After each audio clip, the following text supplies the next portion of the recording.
Are you out there? I can hear someone. Taking place. And you're not hurt. If you call out to me,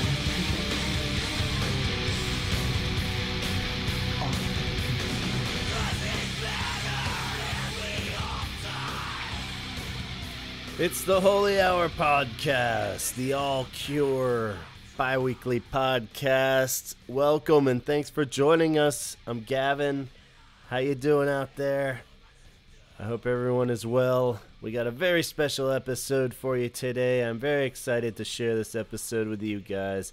It's we haven't had one where I get to step back and just listen again. So I'm very, very happy to have this episode for you guys to get a break from me and get to hear something different and cool. As we've gotten to know Chaz over the years, as anyone that's listened to this show now knows Chaz well, it was pretty clear from the start he is a big fan of hardcore punk music as well as The Cure. And one of the first things that really came up when we first started talking in 2017 was that this band Damnation A.D. put out a covers album, an entire cover album of Pornography. And guess what? This episode, Chaz himself will be talking with Mike McTernan of Damnation A.D. about everything from other Damnation projects and music in general, and how the whole Cure side of it came into existence. So I'm not going to babble on any longer. I'm very excited to hand over the reins to Chaz at this point. And on the top, just want to thank Chaz and Mike so much for sharing your conversation with all of us here at the Holy Hour. All right, take it away, Chaz.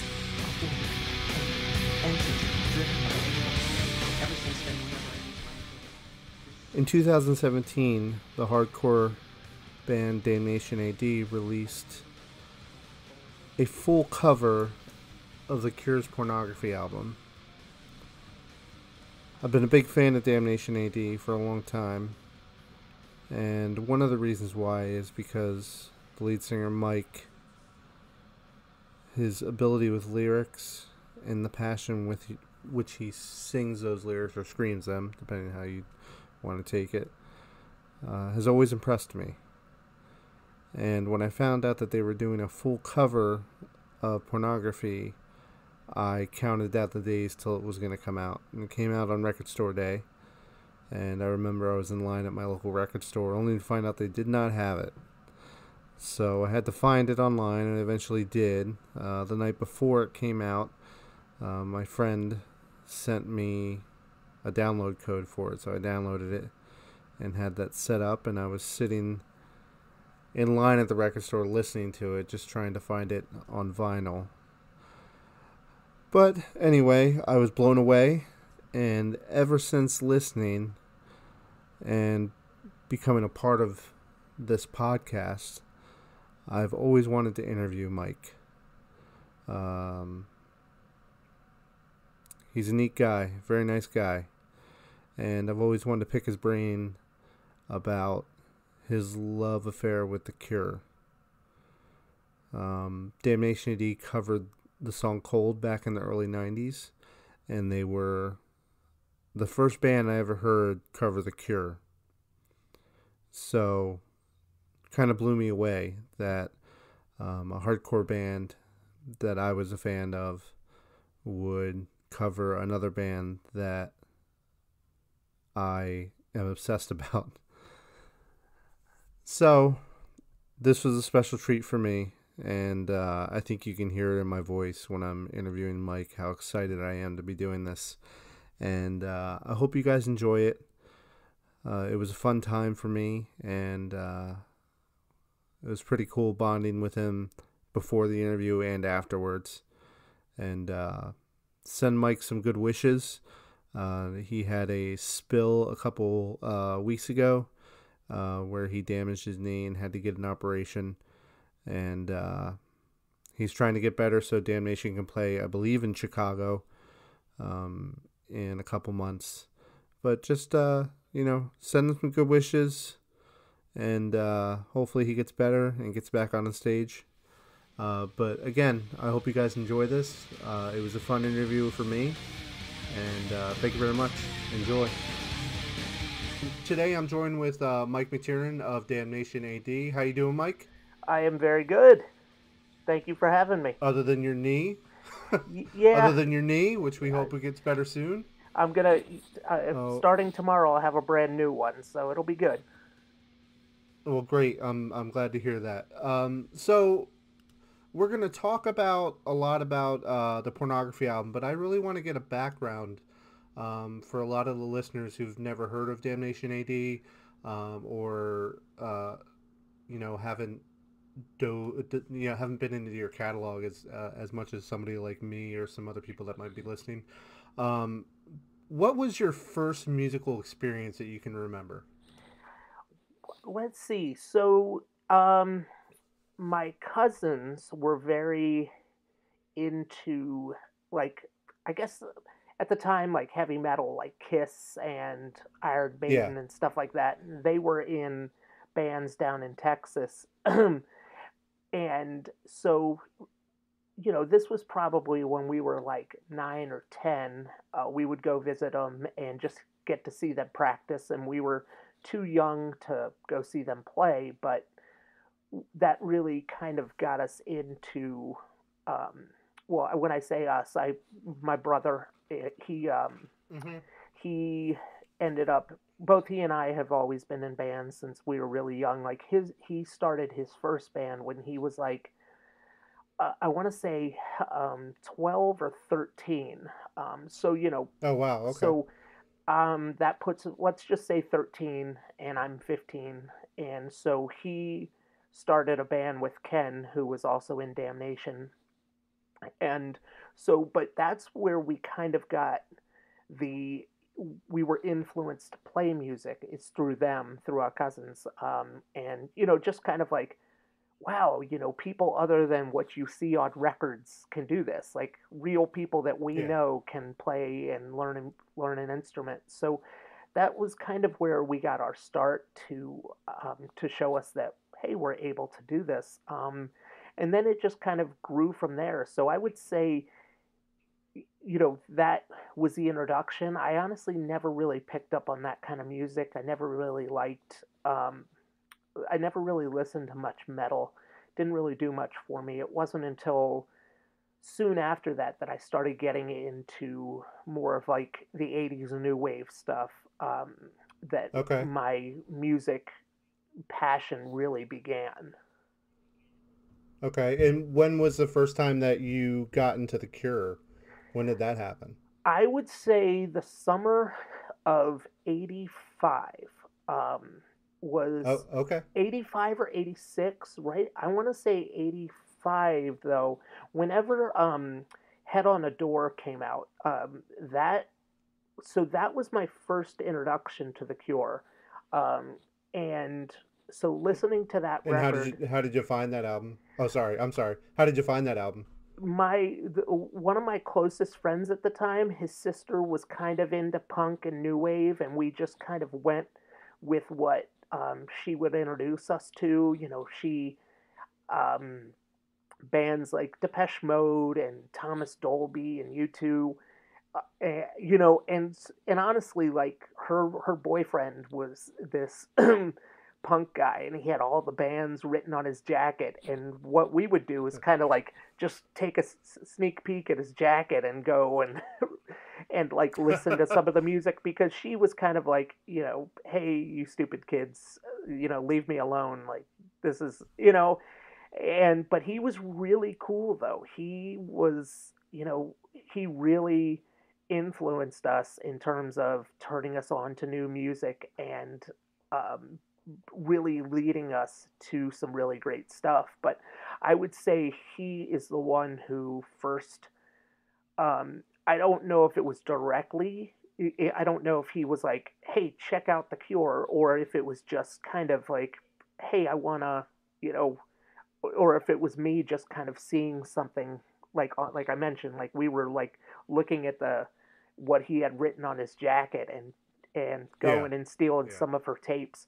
but I remember one of those summers, and I do want to say it was the summer of '85. So I was in fifth Okay. grade going into sixth. I had the Boys Don't Cry 12-inch single and listened to that Okay. on repeat because my record player would just, play the song, start again, play, and I remember I was really into computers back then and was just, listening to that nonstop, and then went after I kind of wore out the single with that one song, and I can't even tell you the B-side to that, and I was actually looking for that earlier to try to remember what the B-side was, but I think I was just so Okay.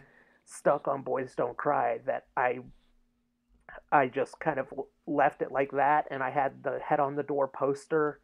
I had that hanging up on my wall, and then I got the Head on the Door albums shortly after that, and then next thing I know, the next album that I got was the Standing on a Beach, the cassette. And I was just amazed by that, just because all those songs are so different. And, Yeah. and some of them are so, like, the lyrics at the time meant nothing to me, but the songs were so atmospheric, and they all were so unique. It was like nothing I had ever heard before. So I was so enthralled by it. So I just kind of got obsessed with it. I was like, this is amazing. So that's basically what I remember the most about first finding out about them. So you had you and your brother and Ken. Who do you think was the first person into The Cure? Was it all three of you at the same time? Is your brother into The Cure at all, or is it just you and Ken? No, it's just me and Ken. Okay. Brian, I think he was more into the dirtier punk stuff at the time. I don't think he got into The Cure as much as I did. And then it wasn't until I would say, and this kind of goes back to, well, like I've been kind of like in preparation for this, I've been trying to get a timeline down of like what I really listened to, but my Ken was working at a record store at the time Wish came out, and he gave. I remember I was working at a sandwich shop at a mall, and ice cream store, sandwich shop, whatever, and he gave me the CD when Wish came out, and that was the first record that I completely was kind of obsessive over the lyrics. So before I liked aspects of their songs, and there's certain songs that really stood out to me, but it wasn't until Wish that I realized how important their lyrics were for me. That was, I think, the first time where Ken and I really bonded over our love for the band. We were, we both knew we were a fan, but, then I think it just kind of really grew from there. Your brother's in Battery at that point, right, with Ken? Yes. So that would have, okay. I think Wish came out in 92, if I'm not mistaken. 92, yeah. Okay. Yeah. So that Battery had kind of ended. And it was Worlds Collide, and then Brian was doing Ashes, and then it wasn't until like 93 where Battery kind of got started again. But so yeah, Battery had already stopped playing in 92. Yeah, because I was a senior in high school. So when does around that timeline, when does Damnation come together? We started in 93, so it was probably the summer of 93, I think, was when we did our first Cure cover. We did Cold from Pornography. I'm pretty sure it was the summer of 93, and it was just Ken and I. And he did he played guitar, drums, and bass, did everything, and I sang it. And Yeah. listening back to it now, I like the way it turned out, but I also wasn't as um, I wasn't as deeply into that album at the time because I just don't think I understood. I think I was a little bit younger, and all the Yeah. lyrics, obviously, if you listen to Wish, they're much more straightforward. And then Mm-hmm. Pornography, there's you have to kind of interpret it. There's it leaves it there's room for interpretation with a lot of those lyrics, and I Yeah. think it wasn't until I got a little bit older that I really appreciated that. Where when I was younger, um, I I needed just kind of straightforward. You explain to me how I'm feeling. you know, and that's why I think with Wish, it's those songs are just so dark and depressing, and there it leaves no room for interpretation. It's just like he Mm-hmm. puts it straight out, and it's yeah, that album, just some of those songs are just there's so much desperation in them, and I just love it. So why Cold? Um, Was that your decision? Was that Ken's decision? A joint decision? that was definitely Ken's decision. Okay. Well, because basically with Damnation, pretty much every Ken is the heart and soul of that band. I am one of the Okay. least musically talented people you will ever meet. I honestly, like, and people always say, "Oh, you're not giving yourself enough credit," but I don't, that the way we record is Ken will talk over where the vocals will be and be like, "All right, here's where you are," and I just don't Okay. hear it. It's just not the way my mind works. It's I don't see it the same way he does. And when he's writing a song in his head, he can picture the final version in his head from start to finish. So so then when it comes to when we did Cold, his at the time he was like, dude, we got to do this whole album because the Cure, the Cure and Judge were probably the two bands that he wanted to pull together, and that's what he wanted Damnation to sound like. That's The awesome. darkness and depression of that the Cure brought, like the loneliness and all of that, and then like the heavy and straight edge side of Judge. Yeah. So that's what he wanted in his head. That when Damnation started, that's what he kind of wanted. And so when we did Cold, we were like, awesome, this turned out well, and we did it at a friend's place, and we were going to continue to do the rest of the album, but then we just realized, like, hey, wait, we have all our own songs that we want to record. We got to focus on those. And so it kind of got put on the back burner. So this would have been that was in '93 that we did Cold, and we started it up again on and off. Like, there was a couple other times where he had done drums or guitars for a couple songs Okay. over the years, but then we finally I did vocals in 2010, I think, or 2011. So a good almost 20 years passed with. So it was Yeah. kind of ridiculous, but I'm glad it finally came out. Now, I've I'm younger, so I'm 38. I didn't get into the Cure until the late 90s, but I just remember getting so much shit for being a Cure fan and being into hardcore. Did you ever experience any of that? No, I mean, my Okay. musical tastes have always been a little bit different. I mean, The Uh, Cure was probably the easiest band for my friends to swallow that I was into. Like, okay. I love, and let's see, let's start with some of the worst that people make fun of me for liking. Like I love Indigo Girls, Okay. Counting Crows, Wallflowers.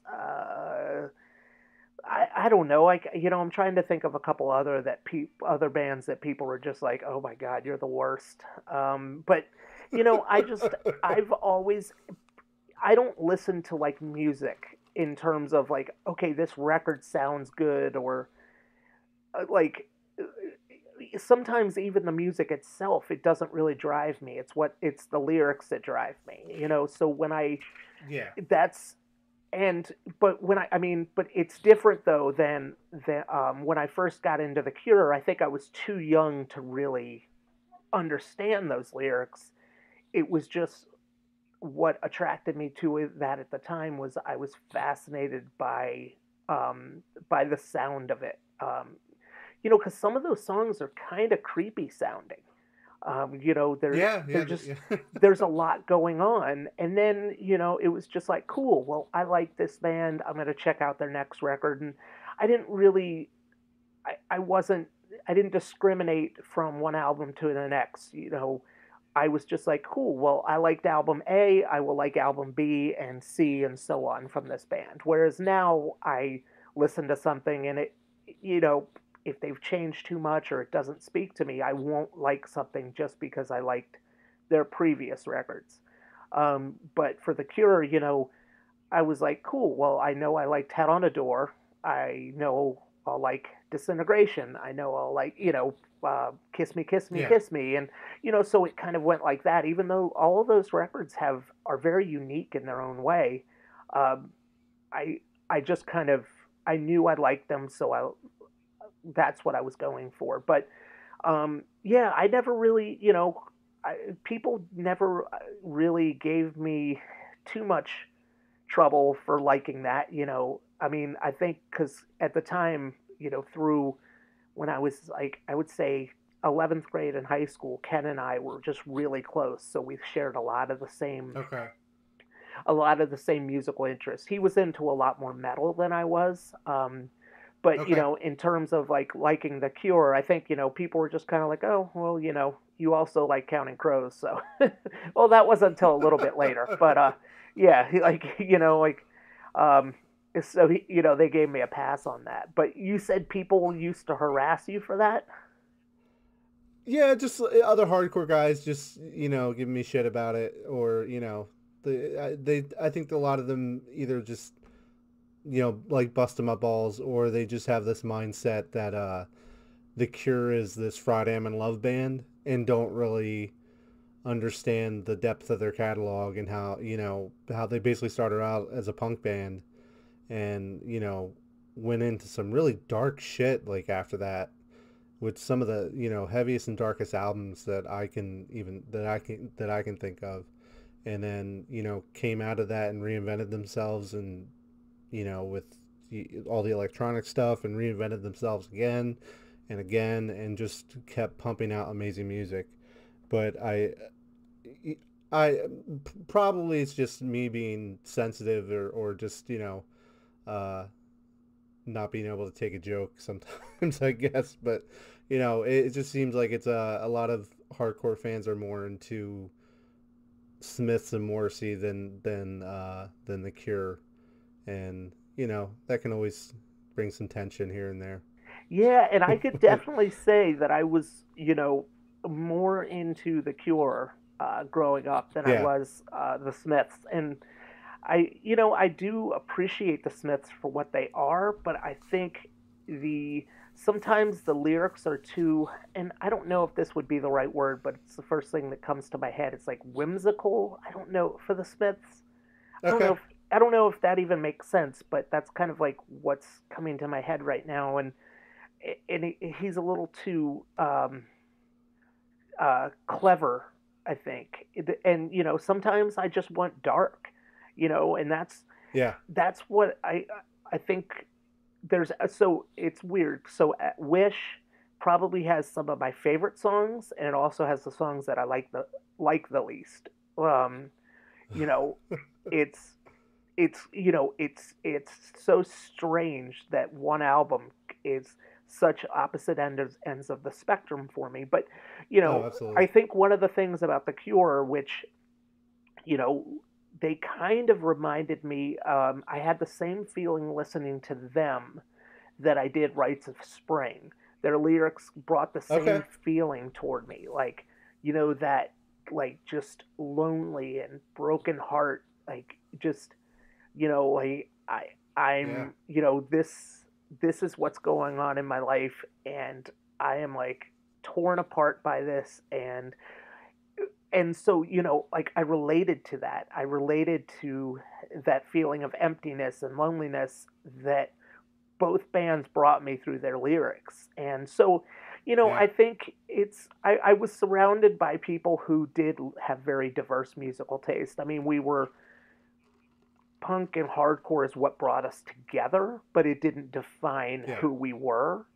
Okay. Everyone had their own little things that they liked, and for me, if I had to go to I had to go see Counting Crows a couple times by myself, and I went to Lilith Fair because I love Sarah McLachlan and Natalie Merchant and 10,000 Maniacs, so I had to go to Lilith Fair by myself, and so I guess I got more shit for liking that stuff than I did for liking liking the Cure. So, y- you talk about Robert's lyrics. Can you pick out one song particularly that speaks to you? It doesn't have to be on Pornography, but just one song particularly that actually like would not define you, but you could closely relate to. Um, well, I think the one that always stands out to me is From the Edge of a Deep Green Sea. Fuck Um, yes. and the so I mean that is that's so I remember when that came out, and and I liked a girl, and Mm-hmm. everything, she didn't like me, and whatever, and it was just so I was so emotional, and but that really stood out for me. And there's um you know and at the time I'm trying to think what there so this is I kind of use I well I will say I stole it, kind of, but almost used lyrics, or the idea of, very vaguely, but I used the idea for one of our songs, from because that at time frame that's all I was listening to during when we were recording Yeah. Misericordia. So that was in '96. So I revisited this record on a daily basis. I I remember I had a really hard time sleeping, and I'd take 4 hour walks every night and just listen to this record on Wow. repeat. And of course, Yeah. I cut out Friday I'm in Love, and just there was a couple ones that I left out of my mixtape, but Yeah. yeah, there's just, so I'm sure if you are familiar with some Damnation lyrics and then read the lyrics to that, you might be able to figure it out. So Okay. there was one other person I told to kind of read through the lyrics, and they figured it out. But I'm sure there's other people who can. But um, so yeah. Anyway, but that's probably the song that sticks out to me the most in terms of Yeah. lyrically and how intense it hit me. Um, but Yeah. then just like there's a honestly, then there's kind of like a song on almost every album of theirs that is just like, wow, like that that's crazy. Like, is he in my head? Um, Yeah. and and one of the things about Pornography that is, and I was reading an interview with him, and he was like, he said something about how he was so messed up on drugs and alcohol when he was recording that. Like, he was like, I don't remember those sessions. And I Mm-hmm. kind of get that feeling sometimes when I'm reading those lyrics. It's like, this guy sounds like he's out of his mind, but it's a complete, like I feel those lyrics in terms of like, just, it's almost like there's a total lack of hope on like it in the whole feeling of that record. So Yeah. you know, Yeah. there's so like you know, I was much too young to really appreciate that record when I was younger. But then, you know, over the years, just with Ken talking about, hey, we're going to record this someday, you know, you better get to know it, and me kind of trying to put myself in the position of, all right, of the person who's writing it, so I could really do my best to feel it when I was recording it. And you know, luckily, I'm glad we didn't end up doing that record in '93, because I don't think we would have done it justice. Because Ken was Okay. a fan for the music, but I couldn't have fully appreciated the lyrics at the time, which I I can now more so than ever. Absolutely. No, Edge of a Deep Green Sea is one of my all-time favorite songs just because of the lyrics. I just remember in 2004, I was going through I'd moved halfway across the country and for a girl, and like it fell apart, and I was just devastated and alone. And I just remember sitting in my apartment listening to that song on repeat, crying my eyes out, like not knowing what I'm going to do with my life or anything. And just I'm just like, dude, this guy's like this is songs about me and what I'm going through, and this is ridiculous. So I know completely what you're talking about. And as far as Pornography goes, I completely agree that like if I would have heard that when I was younger, it wouldn't have meant as much as to me as it did, 10 years ago when I like finally just sat down and like read the lyrics and understood what everything like related to that album to myself, and going through depression and suicide and whatnot. It's a heavy album, and I didn't grasp it back then, but I can grasp it now. And I like just the you guys covering that like brought a new love affair for that album back into my life, which I had put on the back burner for a while, and now it's coming back full effect. That's awesome. That means So a lot. yeah, yeah, it was like, I mean, I had loved that album, and it's one of my, it would be in my top 5. But ever since you guys put out the cover album, I listened to that for like 3 months straight, like every day. And I was like, okay, I got to go back. And then I had one track, like your track, and then their track, your track, their track on my phone. And I would just listen to that straight through. And then I just started listening to Pornography by itself over and over again, to the point where it's probably annoying my wife and whatnot. But it just like I'm just like, holy shit, this is so like it's below Disintegration right now for my favorite album. So just because I think Disintegration's like obviously the best album ever written, but that's Well, please that's my apologize opinion. to her for me. No problem. But yeah, Um, like it's amazing how as you go through your life and you grow as a person, and yeah. you learn things about yourself and about the world around you, how lyrics will take on new meaning. Um, Oh, you know, absolutely. like perfect example, the one song that really stands out to me on Pornography is The Figurehead. Like some of those lyrics are just they're just so pertinent to my life sometimes, like I mean, Yeah. even something as simple as like, and never say no to anyone but you. It's like how many times have you felt like, and who knows if this is what it even means, but where I felt like a person had this hold on me, but I'm gonna go, like I gotta break free from it, and Oh, yeah, and I think that's the oh, one amazing thing about lyrics is it has a different meaning for each person. And oh, that's absolutely. Yeah. that's one of the things for Damnation is whenever people are like, so what did you mean when you did this? And I'm like, I don't know, it's kind of hard to describe what it, like, because I want it to mean something to you. I want, Yeah. Yeah. like, the lyrics have an obvious they come from my day-to-day experiences, but you don't live that. You don't see that. You have to appreciate it Mm-hmm. for you. And, so it's kind of hard to describe I can say, hey, this is what I was going through, but I can't tell you what Yeah. certain, because, have you ever written lyrics or poetry or? Yeah, absolutely. Yeah, if I looked at poetry 10 years ago, I probably couldn't tell you what I was, like, why I wrote it.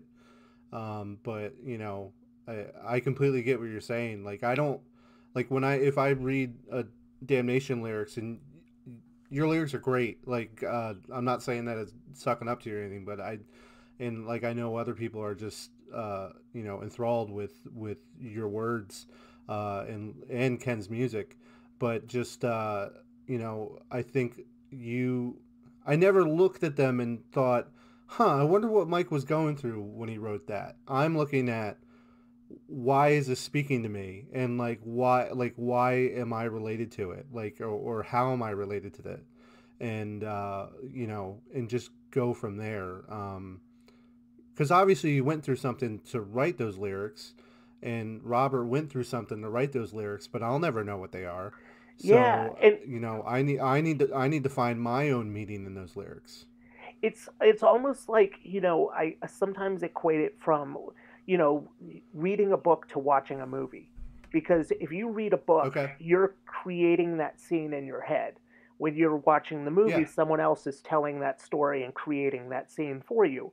It doesn't take how special it is away from it, but at the same time, if you want to get the full meaning and really apply it to yourself, then you kind of, don't have someone else tell that story for you. Like, get it for Mm-hmm. yourself.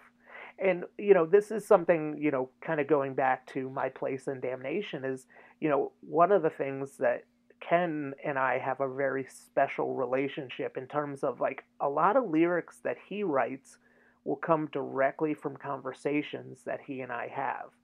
Wow. About Okay. just, That's cool. because he and I, when we would be on tour, we would be inseparable. Like, we would just spend all of our free time together, hanging out, talking, playing cards, like on endless drives over in Europe. We'd just be sitting in the back just playing cards. And, you know, when we'd get home, we'd go home, throw a laundry in, and then meet up for dinner. Like, so we were just, That's crazy. and, like, for years. And during high school, like, he was over at my house every single day. And so he understood me. And I think he's a much more logical person than emotional.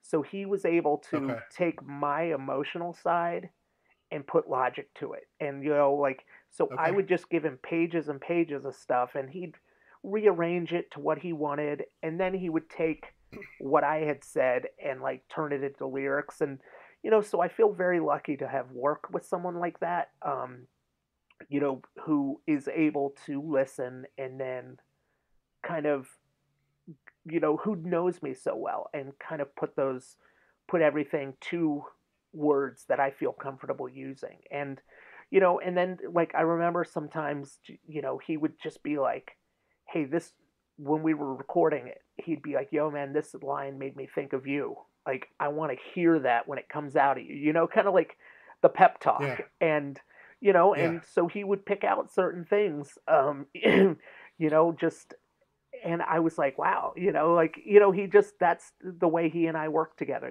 He's constantly just pushing me to, like, be better and, be like, yo, man, I know that sounds pretty good, but I know you can do better. And, so I don't know, but yeah, basically that's where, I think he will hear, he hears Pornography from the musical side. And, I'm sure he appreciates the lyrics, but I hear it from the lyrical side. And so I think those two ways coming together was kind of interesting also.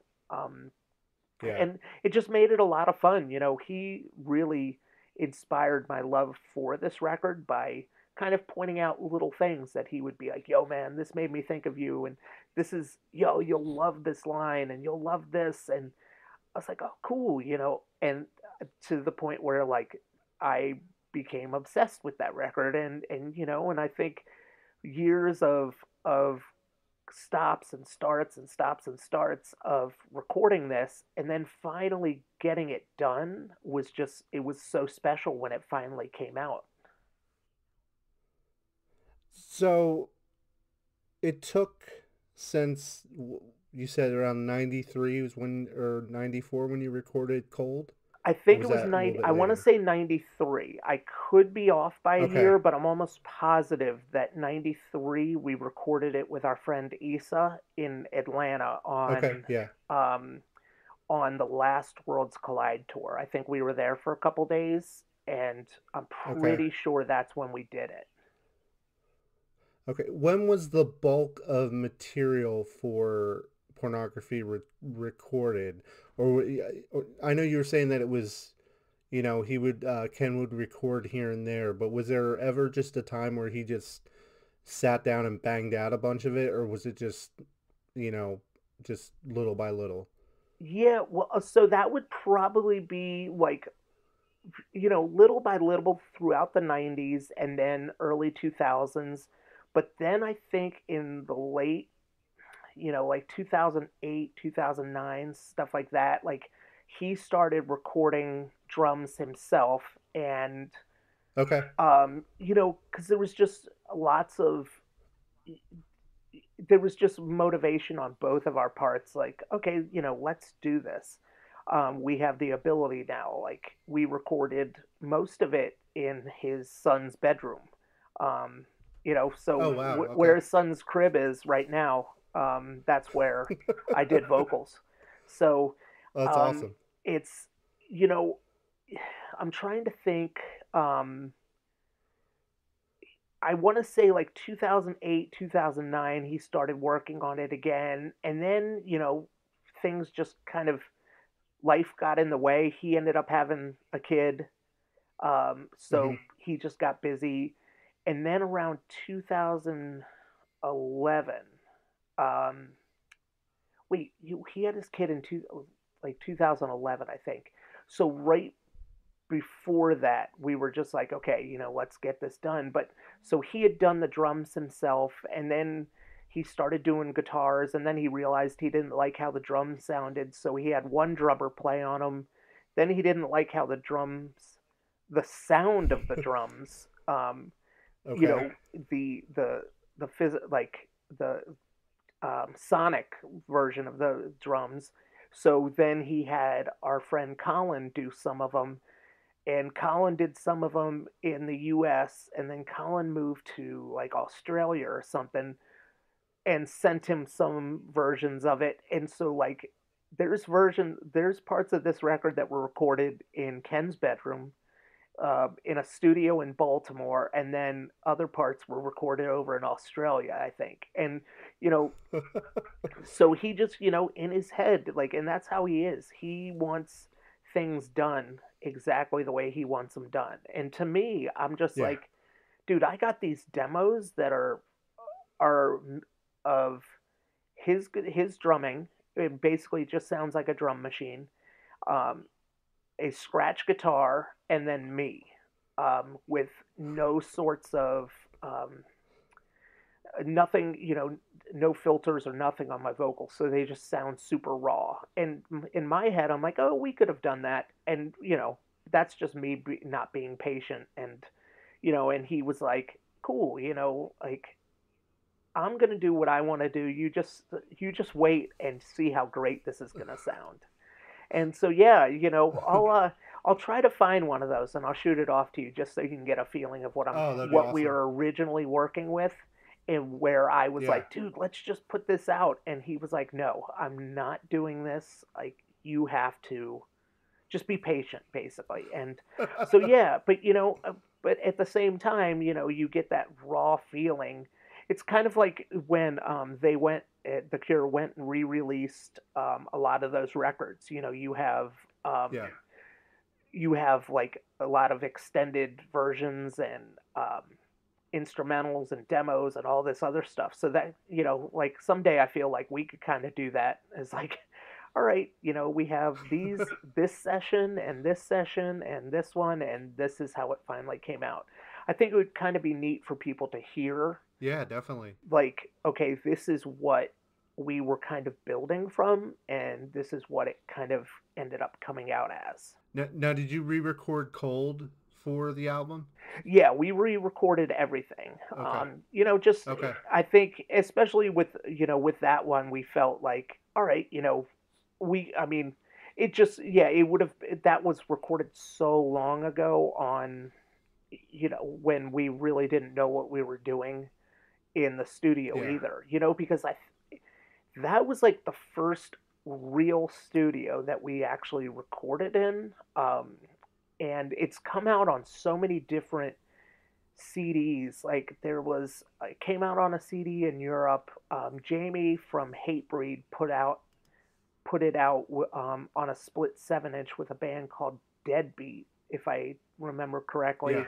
Our friend Issa put it out on a compilation for his studio, Sleepless Nights compilation, and like I think Chokehold's on there, and Campfire, and a bunch of other bands. But anyway, so that's been released so many different times, and we were like, you know what? Let's just, when we're gonna do it, let's just do the whole thing. Like, let's not just have some old song that we know we can do better on. Yeah, the first time I heard it was on the Deadbeat split. Oh, okay. Yeah, that So, was funny because yeah. we didn't know that came out, and that was one of those things, just how now with the internet things would have been so different. But we got some, like, Yeah. Jamie had been carrying it around for like a year, and we just didn't run into each other, and then we finally did, and he was like, "Hey guys, I have these 7-inches for you," and I honestly had no idea it was coming out, and yeah, so he just, talk about an honest guy. He was just carrying around these records, Yeah. and otherwise I would never have known. So you guys have been on probably the 3 biggest hardcore labels that I can think of, maybe besides maybe Bridge 9, but Jade Tree, Revelation, and Victory. Why organized crime for Pornography? Not speaking ill of organized crime, because I've known Clint for years and he's a great guy. It just seemed kind of odd given your history. Well, the main thing that I wanted is, I think Clint is such an amazing person. Yeah. And we met him when we were working with Victory, and he had expressed interest in it from the very beginning. And his label is more for collectors. I would say, Yeah. He's a vinyl collector himself, and I knew it wouldn't just be another release for him. It would be something very special. Mm-hmm. And so I think, well, the top of the list would be my friendship and how I feel about him would be the main reason I was pushing for him. And then just, I knew how important it would be to him. So I think it worked out well for both of us. I get to work with a close friend, and then I know he would appreciate it. I mean, not saying anything bad about Jade Tree, Rev, or Victory. I mean, all of them would have been great, but it would have just been a different vibe. I think Okay. for any of those labels, well, I think Jade Tree wasn't releasing anything at the time, but I think that it just, well, we weren't planning on doing a ton of touring, and we didn't need a lot of advertising. Yeah. We just didn't need any of the things that you usually go to a bigger label, for that. And Clint provided everything we needed, and he's just a wonderful, wonderful person, and I'm proud of what he did, and I'm proud of the way the record came out. So yeah, basically in the short, it's just I care for him deeply, and I love him, and I wanted to work with him. So that's my thing, and I'm so awesome. happy with the way it came out. Yeah, I never talked to him about it. He had messaged me because he knows I'm such a big Cure fan, and was like, "Can you help me with artwork for the test pressing. And I was like, absolutely. I mean, that's amazing. So, like, I started going through old Cure photos from the Pornography era. And that's basically kind of where I got motivation to start doing shirts, is just going through that stuff. And I found one picture that I really liked, and I sent it to him. And he was like, I wonder if I could take one guy out of this, because it was, it's basically just you and Ken. Yeah. And he's like, I'm just gonna put 2 people on this, and I'm just like, that's awesome. And then one day I went to the mailbox, and there was a test pressing in the mail for me, and I was just like, this is absolutely amazing. So both the Pornography album and the test pressing are both with my Cure collection, nuzzled between Pornography and 17 Seconds. So, oh, nice. Or Faith, I mean. So they're right there along with it. So, yeah, I think very highly of Clint and the album. So if you guys could cover any other Cure album, what would it be? Or just another album in general? Would you ever venture into that? Or is there anything else that you guys would consider covering, even just a song? I actually had thought about that. And I just don't know how it would sound, but the song Disintegration. Oh my God. Yeah. Because I don't know, to me that just like it, for some reason that song, just the way it is, but at the same time, I don't know, I think we did this, and I think trying any more would just kind of be like, all right, just trying to like be overkill. Yeah, exactly.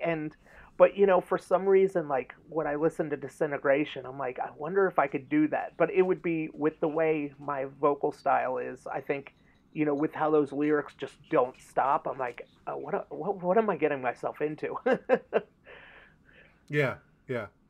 But yeah. I mean, I know the Converge did a cover of that song. I said Converge did a cover of that song. Oh, I never knew that. I got to look into that. Yeah. There was a hardcore metal kind of compilation CD that came out for all of Disintegration, where different bands. Let's see. There was Where Fear and Weapons Meet, Converge, Cave In, a couple other bands. American Nightmare did a song. So yeah, it's kind of all over the place, different styles here and there. There's some stuff I like, some stuff I don't like, but yeah, it's pretty interesting. I gotta check that out. I can send you I'll send you the link to it. It took me forever to find it, just online somewhere, just to download it. But I'll see if I can scrounge up the MP3s or whatever and send them over to you. Oh, that would be awesome. I would love to hear it. Yeah. So is there any... So I saw you guys... The last time I saw you guys was at the benefit show last year. And you guys played Cold. Is there any chance that there's a full set coming of Pornography at all? We have talked about that multiple times, and it's a matter of finding a drummer. I think is our key thing. We just our drummer left, and we had someone filling in for. We played a few shows in November, and our friend Tyler played with us. He's in another band called Year of the Knife. They tour, and he's so busy with that, so we can't really ask him to commit too much to us. So if we had a drummer who we could find, who lived in DC and was kind of committed to learning a whole new set, I think we would, because I think that would be something unique. But it's just the logistics. So so I don't know, like I said, we have talked about it, but we'll see what happens.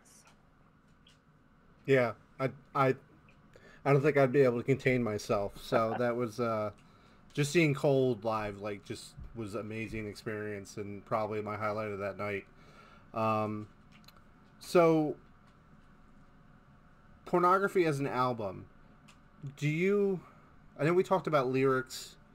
And I mean, you could even look at their fashion and what they look like back then. But do you think it's as edgy today as it was back in the early '80s? I mean, just the name Pornography. How does that come across to you, like, now? I don't know if that question makes sense at all.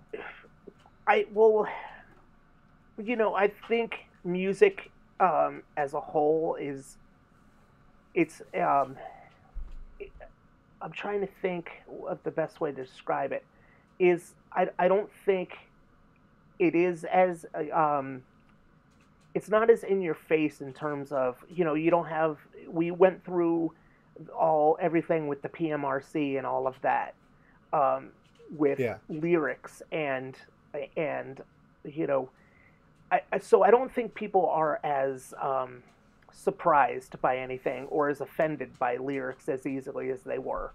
But I think if something like it came out today, I honestly don't think it would get the same reaction. I don't think the name Pornography would be kind of. I don't see it getting much of a reaction, and then the lyrics and music itself, like, I think it's not sonically what people are listening to, or I don't know. But I don't know if that answers your question exactly, but it's hard to. I think with any of their stuff, it's, if they were kind of putting out the same thing today, would it be accepted?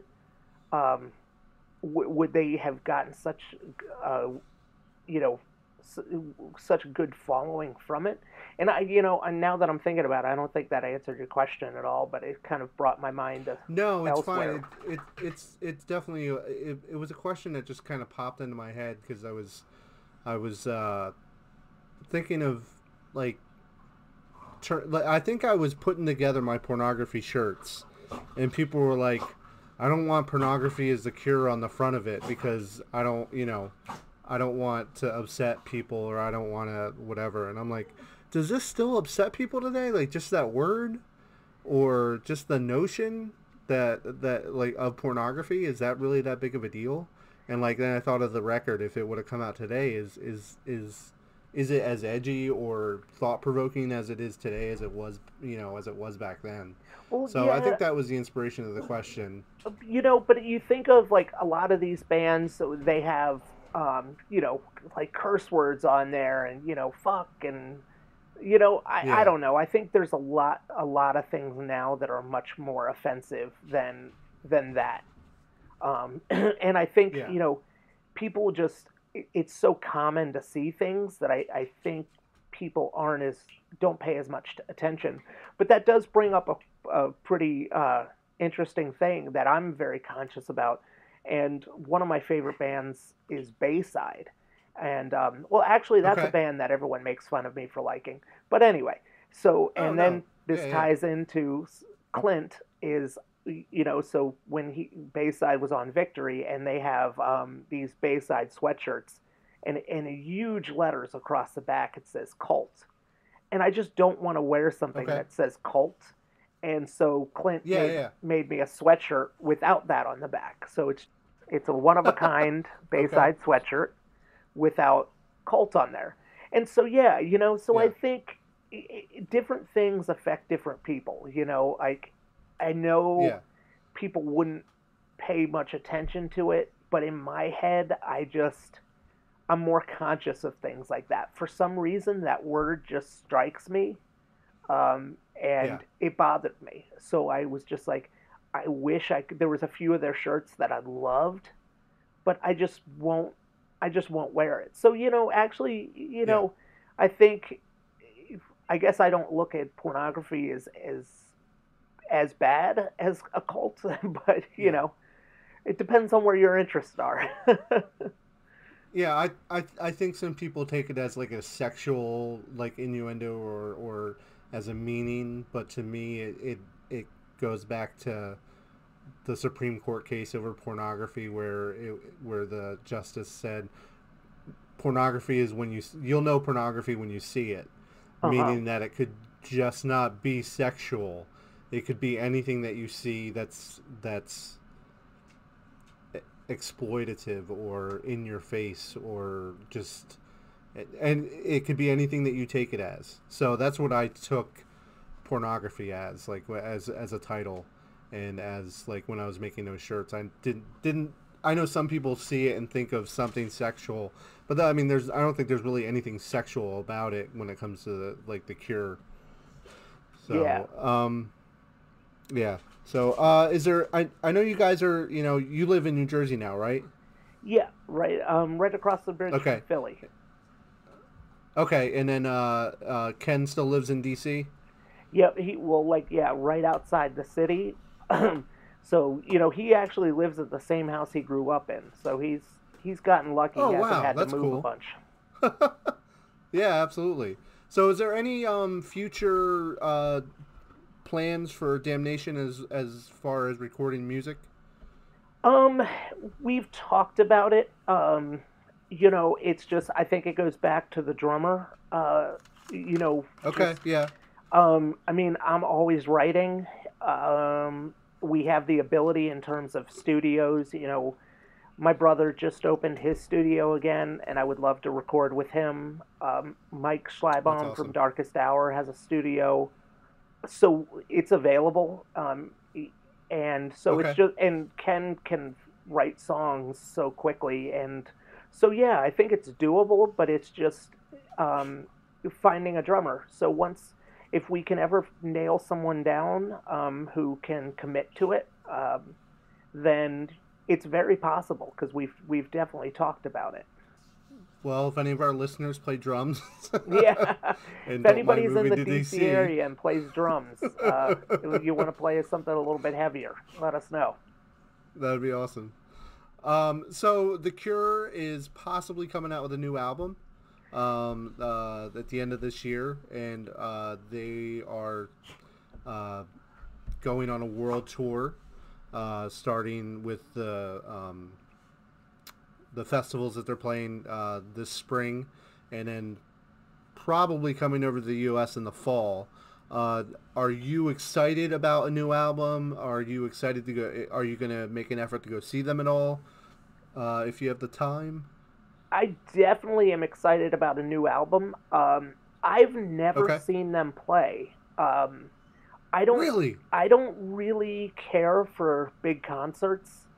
Um, Okay. I My like wife's the same way. the only bands, like I've gone to a few bigger things, but I don't feel it like I do when I go to a hardcore show. And so Okay. just sitting around and my anxiety is kind of bad a lot of times. So being, Yeah. being around tens of thousands of people it's not the most pleasant thing for me. So a lot of times I tend to stay away, but if the opportunity presented itself and things worked out right, I would want to go. So here's something Yeah. funny. Have you ever heard of the band Good Clean Fun? Yes. Yeah. Oh, So yeah. Absolutely. I've seen them a bunch of times. their singer Issa was our sound guy in Europe, and The Cure was playing in the same town or next town over that we were.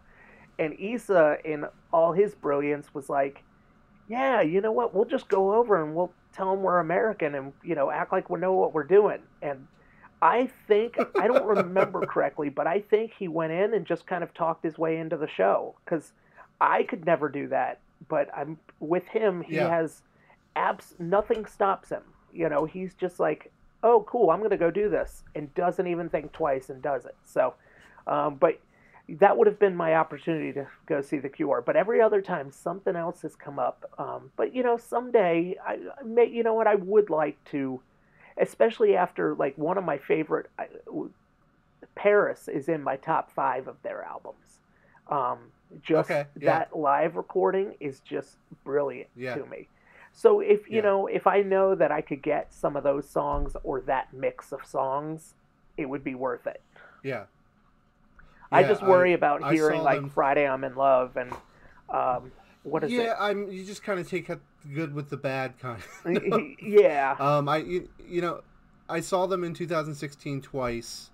I went the first time I went with my wife to Madison Square Garden, and they played most of Pornography. They played for 3.5 hours. That's awesome. So it was most of Pornography, and a lot of hits here and there, and then they played some. They played Burn from the Crow soundtrack, which is pretty amazing, and they killed it. And then a couple days later, Tim McMahon and I went down to outside the Merriweather Pavilion thing, and Merriweather saw them Post? there. And yeah, and they played for another 3 hours that night too, and they played most of Wish. Oh. So it was like each night they played, like they took a chunk out of one album, it seemed like, and played a bunch of it. So like the first time I saw them, they didn't play From the Edge of a Deep Green Sea, but then the next time I saw them, they played that. So, and I went nuts. But it was definitely an enjoyable experience. So I would encourage you, if you have the chance, to go do it before they're not around anymore. Yeah, So, it's one of those things where, I would like to. And for some reason, Yeah. whether I'm just not on the ball with tickets or I don't have the money, but, I Yeah. should have no excuse next time around. Well, I will make it a point if I have to drag you there next time that you're gonna go. And trust me, I get the anxiety thing. I've missed out on so many hardcore shows just because of that. I remember I went to go see the Cro-Mags were playing in Philly, and I bought tickets like months in advance, and I was driving there, and I was so anxious I puked in the car on the way there that I just had to turn around and go home just because I couldn't handle it. So yeah, I don't know what it is about, I focus really well when I go see The Cure, and that's like the only big band that I've ever seen at a big concert. So it's mostly hardcore shows. Yeah, well, I'm gonna hold you to making sure I go next time. Absolutely. And I'm not that far from you. I'm probably less than an hour. So if they're playing in Philly or New York City or something like that, I will definitely we'll definitely figure something out. Yeah, that would be awesome. So yeah. So I don't really have any other questions than that. That was pretty much the gist of what Gavin wanted me to ask you and I wanted to ask you. But yeah, I appreciate you talking to me and taking time out, and I hope everything goes well with your knee and your surgery goes well. And yeah, I'll get something together and send you a care package over. Thank you so much. Because I know the pain. I know the pain that you're going through. Oh my God! Us bigger guys got to stick together, man. Yeah, I'm so nervous right now. But you know what? It's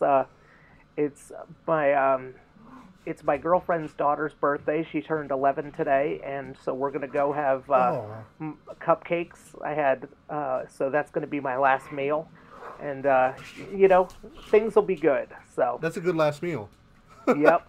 That's a great last meal. She went to Whole Foods and got some cupcakes for me because awesome. Aside from the city, it's difficult to find vegan cupcakes over here. So, but Whole Foods does it well. Yeah, I'm sure. So. Well, that's good. Well, thank you very much. I appreciate it. Hey, thank you. I appreciate this. All right, Chaz and Mike, thank you guys so much. That was awesome. Loved hearing that conversation. And damn, wouldn't that be awesome hearing them cover the song Disintegration or the whole album, But yeah, that would be a perfect fit. So, pipe dreams. But thanks so much for sharing your thoughts and for Chaz for making that come to life.